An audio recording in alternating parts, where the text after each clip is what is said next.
This is the way you milk the cow. You see where he got his thumb on the other, and you got your other finger up under that pressing on it, and you hold it tight so the milk don't go back up, and you squeeze real tight and squirt it right out. That's how you milk a cow. Folks, don't mind that black pig. He was wandering around the yard and he wanted to be a movie star, and somehow or another he just about took over. Nice and fresh, straight from the cow. How about some cookies? Yeah, you can see why I got red eye, because he had all his brothers and sisters. They just bigger than he was, and they just pushed him out of the way. And he was just starving to death for something to eat. So that's when I took him in to be my pet. And I called him Red Eye, and he had freedom of the yard to work with me in milking the cow. Type of stuff. I had a little pot with a handle on it. I call it a dipper, and it probably hold about maybe a quart of milk. And that's what I milk in. I'm milking that little dipper, and I'd get it about full, and then I'd pour it over in my milk bucket. And that way I could hold it with the handle up under the cow, so I wouldn't have a strain on trying to squirt the milk in the bucket. And not only that, to me, it was cleaner because you didn't have the bucket up under the cow. It wasn't dirty, something might fall off the cow into the milk bucket. So I just felt like that I was a little bit cleaner than a lot of people might be.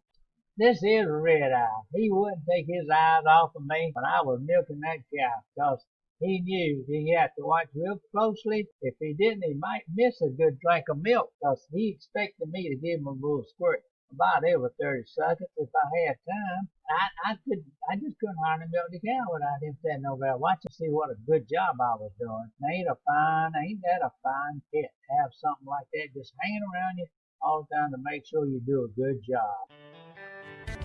That's the way I milk, and it didn't seem like no big deal. And it looked like I had more fun just making a game out of all them jobs I really didn't like. But Mom and Daddy, they were proud of me because they know I get the job done.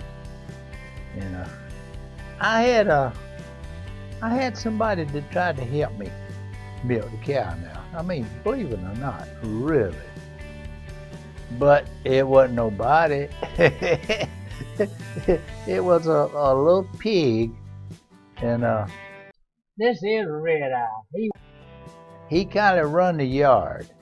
We didn't have him in the pen with the rest of the hogs because he was a runt, and he was lucky that he lived. He was so little when he was born, you figure, well, he ain't gonna live. Hey, he's gonna die for sure, because he ain't nothing but a runt. He never did get much milk from his mama, because the other pigs would push him out of the way. And so I started getting him a little milk. And he's out there every day when I go out the back door with my bucket and my dipper.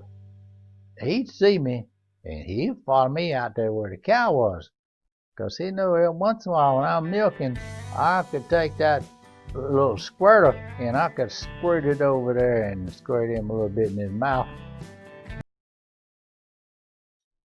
Folks, I just had to stop and pour me up another cup of coffee. You know, you need something else to kind of drink on. I don't drink alcohol, nothing like that. Iced tea, Cocoa, anything. I just drink a little coffee every once in a while. So let me get back to my business here. And he just loved me.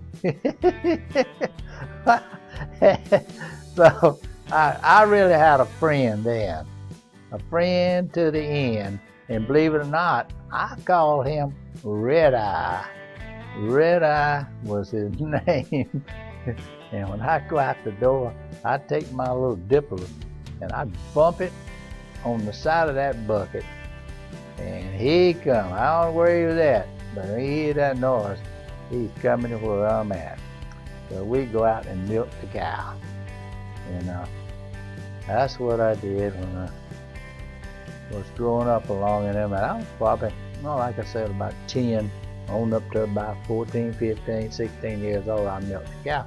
I'm sorry, folks, but I hate to tell you this. Does this look like red? A red was a red pig, and boy, don't that look good. But you know, I wouldn't do that to my best little friend. I would not do it. I'm only kidding. This is not red. And that's the way I did it, to take all the worry and the aggravation out of it and make it look like a game. I tried to turn all my farm jobs in like a game. I just play games with myself. And I couldn't blame my brother. He was so mean. He just wanted to fight me all the time. That was his enjoyment on the farm. It just aggravated me.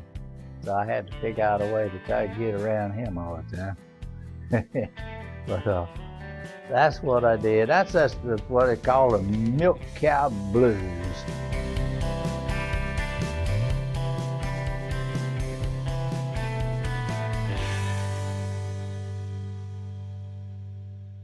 Hey, folks, while I was thinking about it, I just been drinking that coffee, and I got to thinking about this guitar picker. He hangs around with Pioneer. He goes around there and picks a song or two at night when they done got their bellies full to lay around looking at the stars and stuff.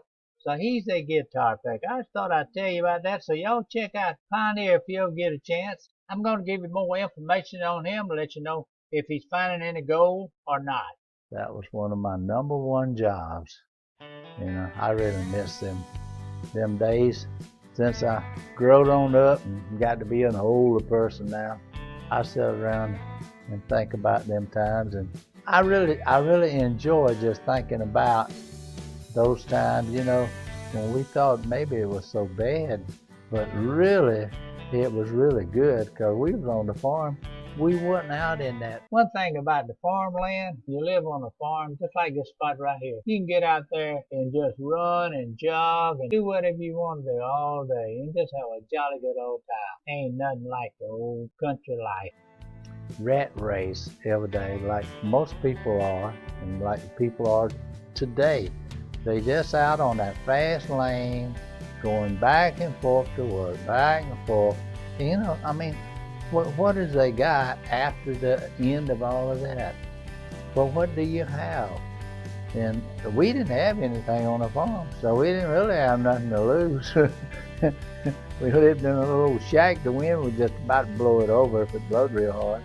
So we just never worried about anything, because we didn't have nothing. And I found that's the best way to do it.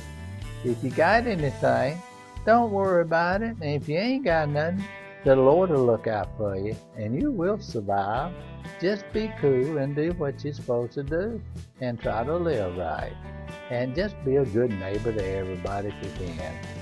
So that's my story about the milk cow blues. That's what I had, and that was my job. That was one of my little chores. Thank y'all. I just laying around a while ago, I said I need to tell everybody about my experience and my little job I had milking a cow, and my little pig that come out there and help me with that cow every day. Thank y'all. Keep listening. When I get to thinking, I'll think of another story and I'll put it out there. As you can see, I'm not as young as I used to be, so y'all just bear with me. And, y'all can listen to it if you want to. If you don't, it might make you laugh, and it might make you think about, well, the life y'all live too. A lot of times we live so fast all the time, we don't have time to think about what we live through each and every day and how we should enjoy it. So stop and smell the roses along the way and enjoy life. Ain't that beautiful? Thank y'all, and God bless you.